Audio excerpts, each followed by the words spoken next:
Hey everyone, and welcome back to another episode of Next Forecast, where we highlight forward-thinking leaders who are shaping the industry.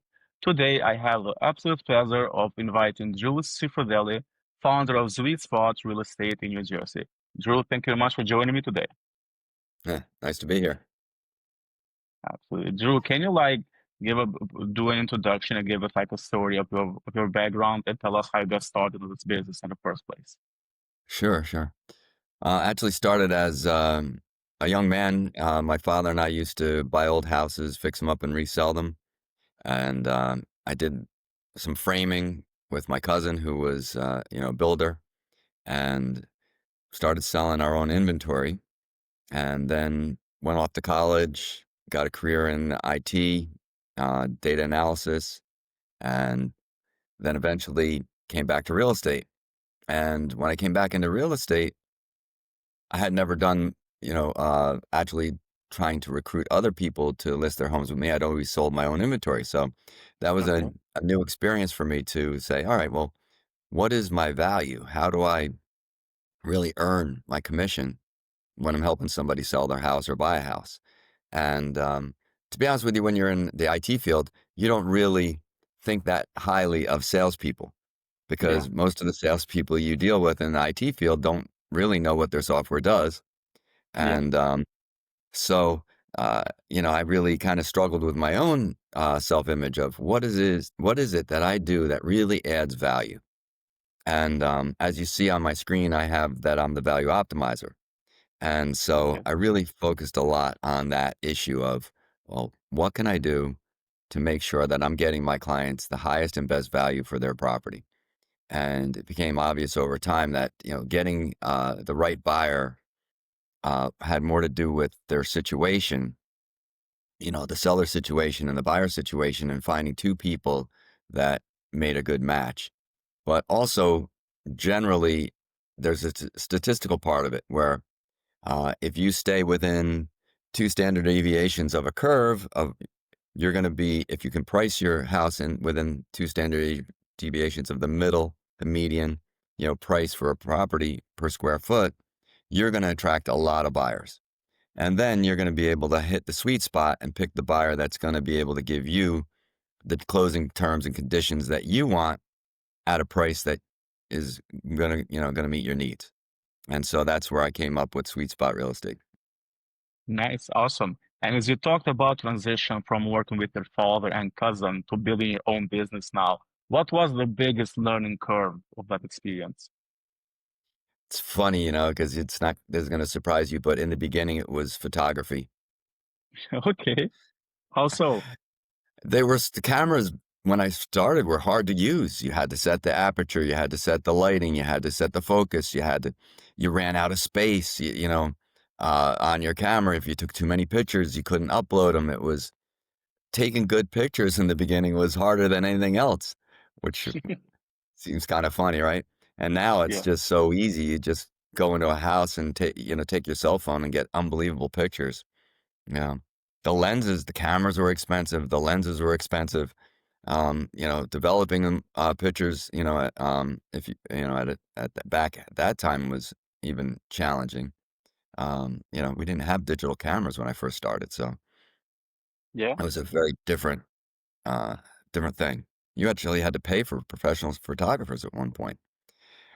So, but then, eventually, really, I think I already touched on it. It was learning my value, really being able to understand, like, where did I add value? People don't sell houses very often. They do it most people do it once every 6 to 8 years. So I the see. process changes so much over 6 to 8 years. And then also knowing things like escalation clauses and what's the risk of an escalation clause? Should you take an escalation clause? Um, you know, you could have somebody overbid on your property by $50,000 and then say, all right, well, what if it doesn't appraise? Are they Yeah, going to guarantee appraisal? So there's a lot of things that you learn after doing this for many years. Um, some of the games that people play when they're making offers. And also, once you get your house under contract in New Jersey, you can't hmm break the contract. okay, The buyer can break the contract very easily in New Jersey, but the seller is stuck with that buyer until either the buyer backs out or the buyer closes. And so in New Jersey, the seller has to be really careful about who they get under contract with. So, each state in each region has slightly different nuances to it. South Jersey, they don't use attorneys. North Jersey, they do. What does that really mean to your deal? Um, some contracts say time is the essence. That's the standard Hmm. contract in New Yeah, Jersey. Every attorney removes that from the contract during attorney review. What does I that see. mean? You know, a Yeah, lot of nuances, and your average buyer and seller aren't going to know that. You know, if they only sell once every 6 years or buy I once every see. 6. Nice. Awesome. And like off the record, you told me that you have like a system called 42-day promise, like you do Yes, with your clients. Can you walk us through that? sure. So, uh, well, from my experience in corporate America, and being in the software industry, we would sign buyer agents. I mean, buyer agent. We would sign service level agreements. And these software companies would say, we guarantee a certain amount of uptime, we guarantee, 24-hour support, whatever it was they were guaranteeing, we were agreeing to. And you had to make sure that your customer, your buyer, and your seller are in alignment on the terms of the agreement. What are your Hmm. operating hours? What days of the week do you want to be open? All that stuff was very important in the IT space. So I tried to bring that over to my marketing plan. So what I do is I offer a 42-day promise, which is basically that your house is going to be under contract within 42 days. I'm going to give you two periods of time, two phases. The first phase, I'm going to lay out exactly what's going to happen in that phase. If the house isn't under contract within the first phase, then I do an analysis of how many showings we got, what kind of feedback we got. Is there anything that we can change about the property before we relist it or basically restart the marketing campaign? Is it too dark? Is it too dirty? Is it too smelly? These are things Yeah, that are easy to change, right? We can put some lights in rooms. We can change out some flooring. We can touch up some paint. We can make sure we take the garbage out. We can make sure the cat box is clean, you know, stuff like yeah, that. Um, but some of the feedback is, oh, the house is too small. The house faces the wrong way. It doesn't have enough I bedrooms see. sometimes we get. Like, well, we listed how many bedrooms before you even looked at the house. But, there's things that you can change and there's things that you can't change. So then we make sure that we address those issues and then we remarket the property, sometimes at a new price. Sometimes we add pictures or take down pictures. And then we get the house under contract within the next 3 weeks. The idea being that most buyers know that if a house is on the market for 45 days or longer, then there's something wrong with the house. It's Hmm. either overpriced or there's a condition problem. So if we have enough showings on a property and we don't have any offers or we have low offers, then we typically have a condition problem. If we Yeah. don't get enough showings, we have a pricing problem. So I have a table that I use, and the table, has basically bands in it, and it says, if you've gotten 3 showings in 3 weeks, you have to adjust your price by a lot. If you got 7 showings in 3 weeks, then you got to adjust your price, but not as much. If you've had 17 showings in 3 weeks, chances are you're going to get multiple offers, and you're going to get at least a full price offer.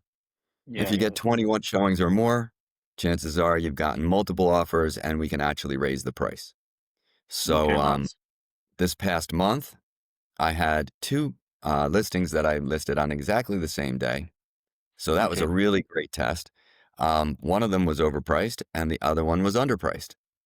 Um, both of them were priced at the average price for a house in that market, but there were some other things factoring in.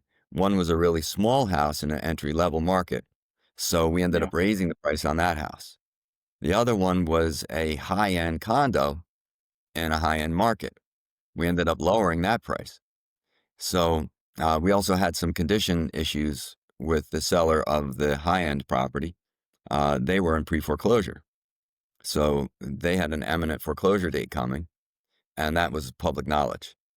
The other property was an estate, and it was vacant, and we had 20, oh God, I think we had 28 showings in 3 weeks.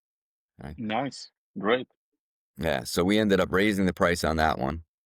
Um, Not a lot, 25,000, but still not bad. And getting over asking. Whereas on the condo, we ended up lowering the price quite a bit. And then we had ended up coming back up. So Yes.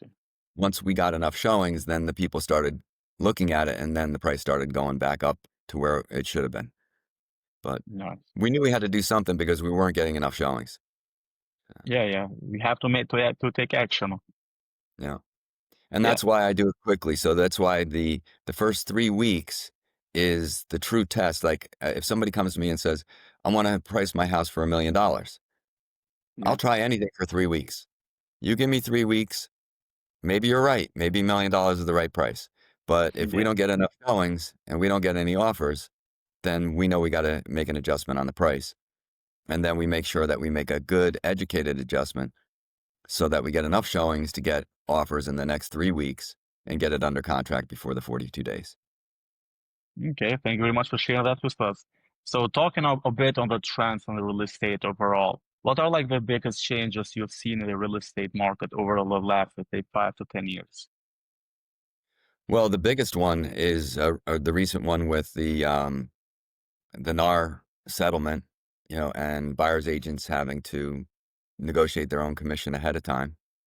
Um, Personally, it's great for me because I know what I'm doing and I'm good at it. So I don't have a problem negotiating my commission.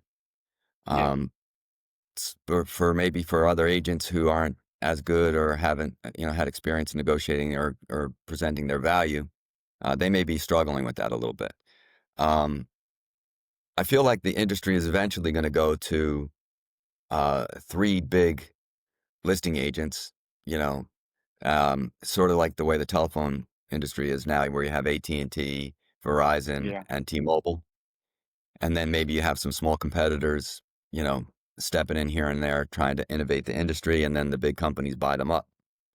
Um, I see that playing out pretty similar in our industry. It won't be great for the sellers because, Okay. as you know, when you're dealing with, AT&T, T-Mobile, or Verizon on your cell phone, um, you know, the cost might come down, but you're not getting anybody who's negotiating on your behalf. Yeah. It's gonna I be, see it. here's what we do, here's the services we offer, here's where we'll put the property, and that's it. It's gonna be very, very, systematic, cut and dry. And for the buyer side, not to have anybody to negotiate with who actually cares about closing the deal is gonna be a Yeah. real disservice, I think, to the industry because, um, having two people who work on commission who don't get paid unless the deal goes, that creates a motivation and a good strong one. It's not a conflict of interest Yeah. where actually everybody is working together to try to figure out how to solve a problem. And Of course. pretty much, I would say there are very few real estate transactions that go down without any problem. You know, there's almost always something that I got to figure out how to solve. Some nuance. I mean, for instance, with the one that's in pre-foreclosure right now, uh, I had to go through teaching him how to do a stay to get the foreclosure to be pushed off by a month to give us Yeah. more time.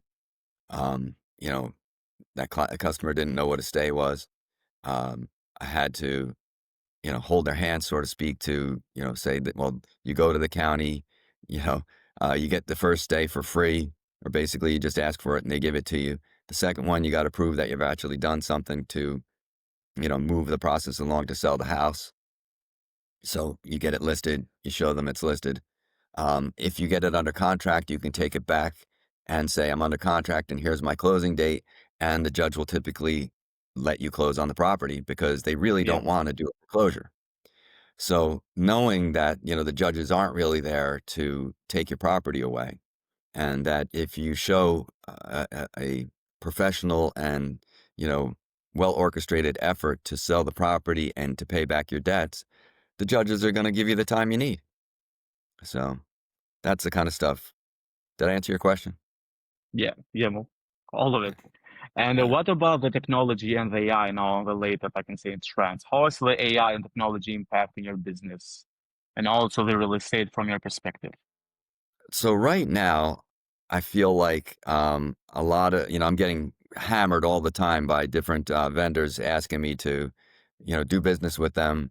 They can get me leads, they can get me more business, they can, all these promises, right? And Hmm. I actually let one of them, take some money from me. Okay. And didn't really work out very well. By They weren't generating able, leads?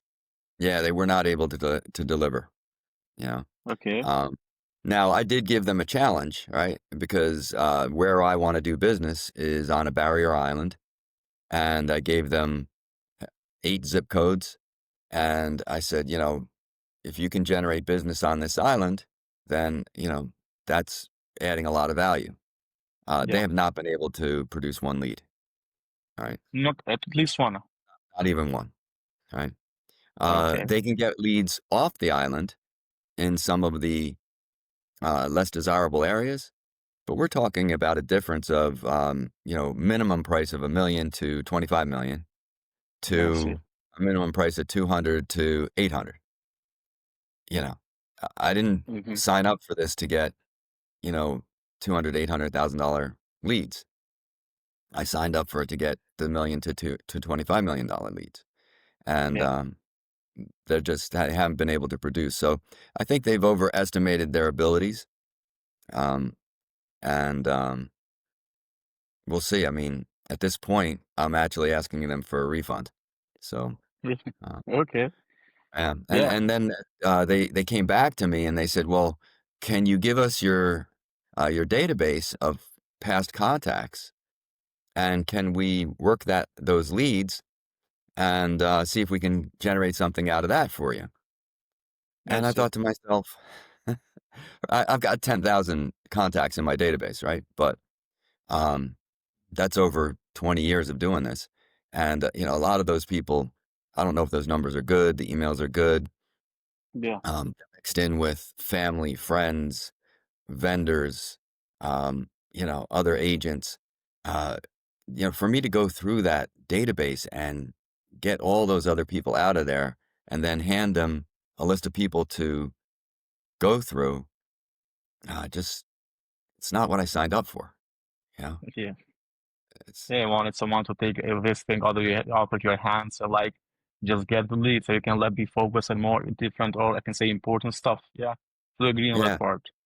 I mean, I do agree that you have to maintain contact with your past clients, and they're Yeah. probably your best source of referral, and that's common knowledge.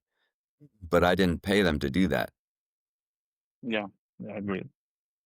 Yeah, but as we were talking about like AI and technology, like the lead generation part has been like the market for a long, I can say for a while, you know? And like to make the difference, what has been like what is the latest AI can do compared to the lead gen, there are a lot of improvements. Because I can see like most of the real estate leaders are like using AI mostly like to automate, I can say, the day-to-day work. Let's say you as a founder, you have a lot of frustrating things that are not super important to take your time because you as a founder, you are more focused on closing deals, right? Not maybe dealing with customer support, maybe the social presence, the content, all this kind of stuff. And I can see that a lot of founders are using AI just to like replace them on this part. Starting from let's say customer support where they like integrating AI into their website. And the AI is like qualifying leads in this case. So also the company doesn't have like to hire 5 to 10 agents to stay online, stay motivated, stay inside the clock, and reply back to questions from potential clients that can also be like I can say hot leads in this case because I've seen like a lot of agencies like lose deals just because of speed. Because let's say me, if I want maybe to hire you for your services, if I didn't get a reply back within 10 minutes or let's say 15, I'm gone. And now AI has solved whole this, I can say, pain point because like it's replying within seconds, it's giving you the right information, it's like sync with your calendar, and so I can say like life changing or a game changer for company to skyrocket. So also founders can have more time for themselves to make more money, new strategies, and this kind of stuff. You know, I have um, worked with a lot of lead generation companies in the past who Hmm. have, sent me leads and sent them to other agents at the same time, and the first one to grab them wins, and that whole model. Um, Hmm.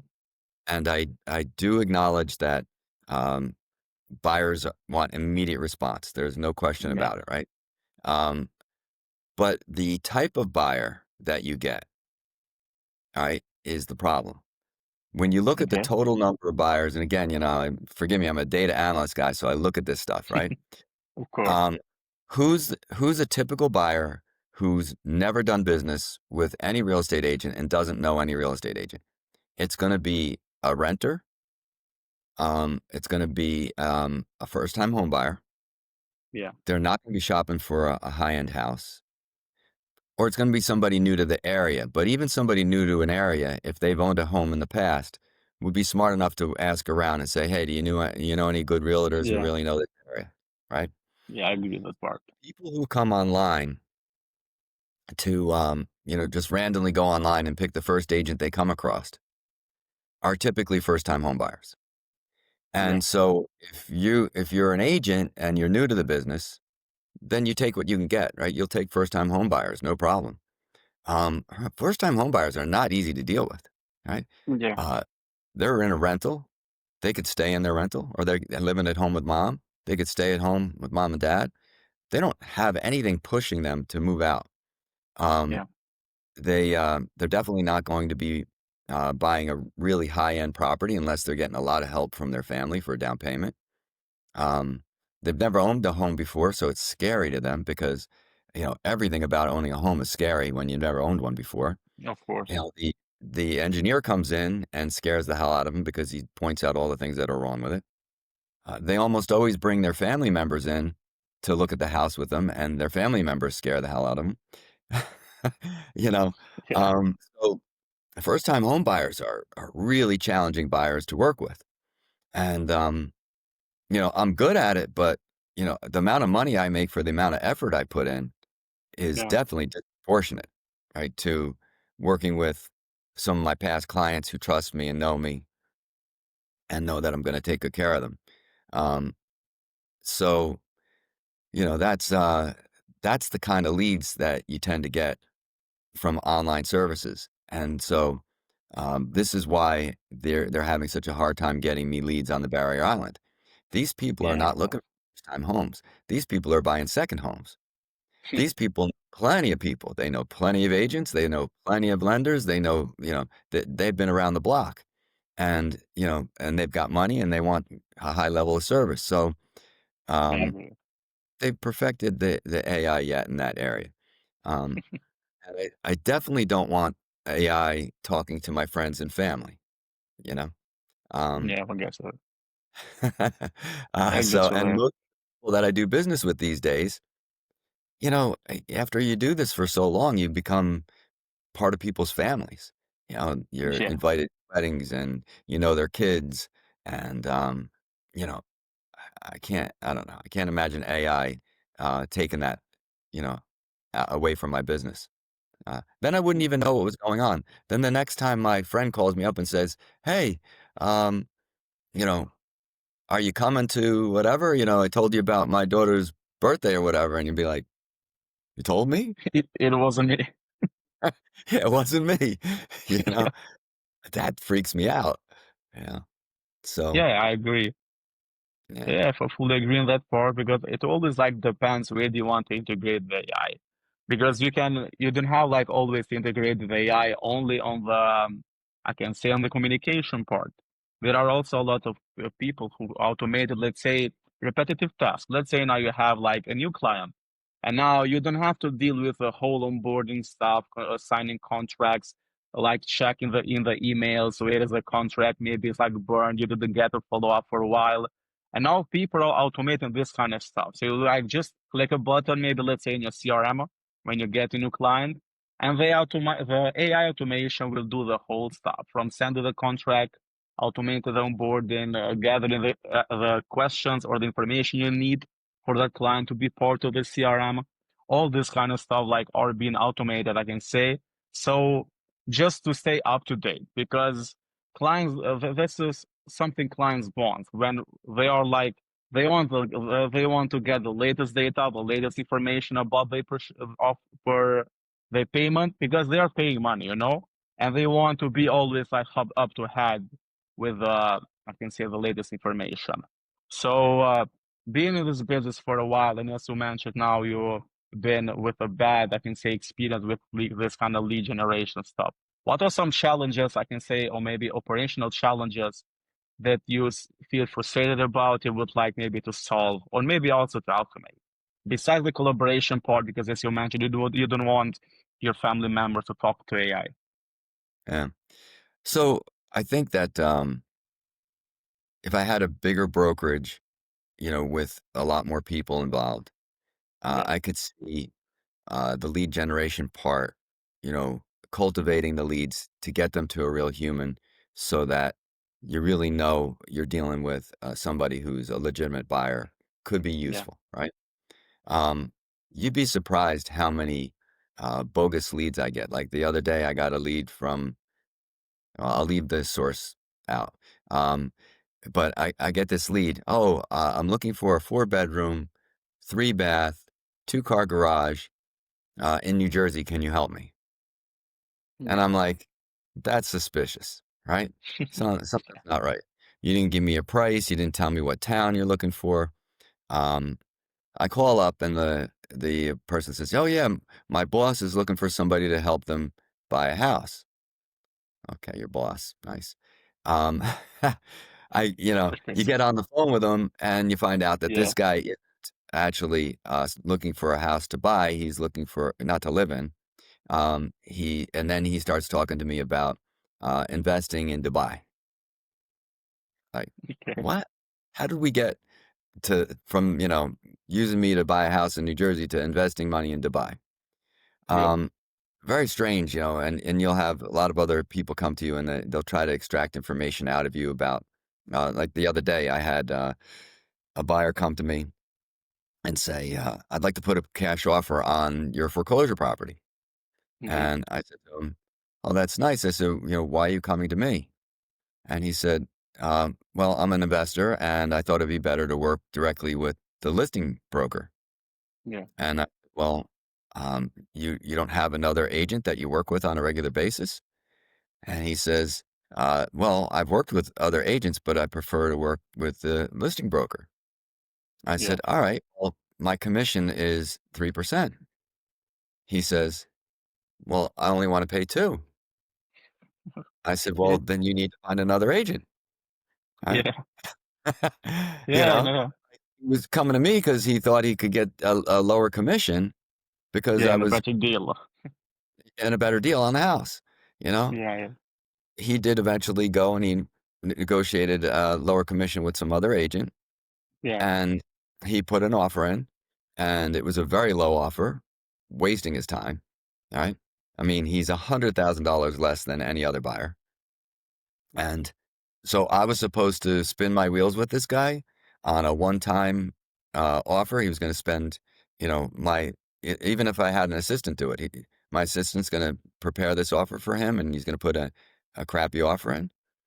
yeah, And so you get really good at sniffing that stuff out after you've been in the business for a while, where an AI would, process his order and, submit the order and or the offer and, you know, do yeah, his thing.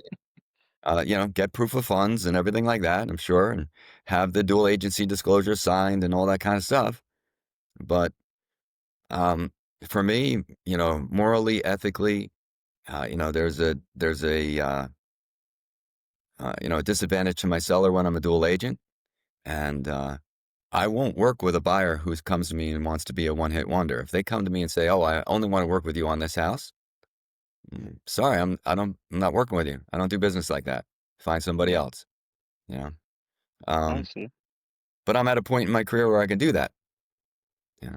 Yeah. Uh, I'm sure there's other people that would cave in or whatever. Yeah. Okay. Okay, great. So, like, Drew, before we wrap up, where can our listeners and our maybe potential clients reach out to you if they want to? I'm available at sweetspotrealestate.com. It's ZWEET ZPOT.com. I mean, I said that wrong. And my office number is 609-791-9594. And that should do it. Yeah. Okay, Pretty good at great. this. So, thank you very much, Drew. So, once again, thank you very much for being part of this podcast. It was super fun, insightful, and inspirational conversation. And for everyone who is watching, keep growing, keep thriving, and I will see you on the next episode.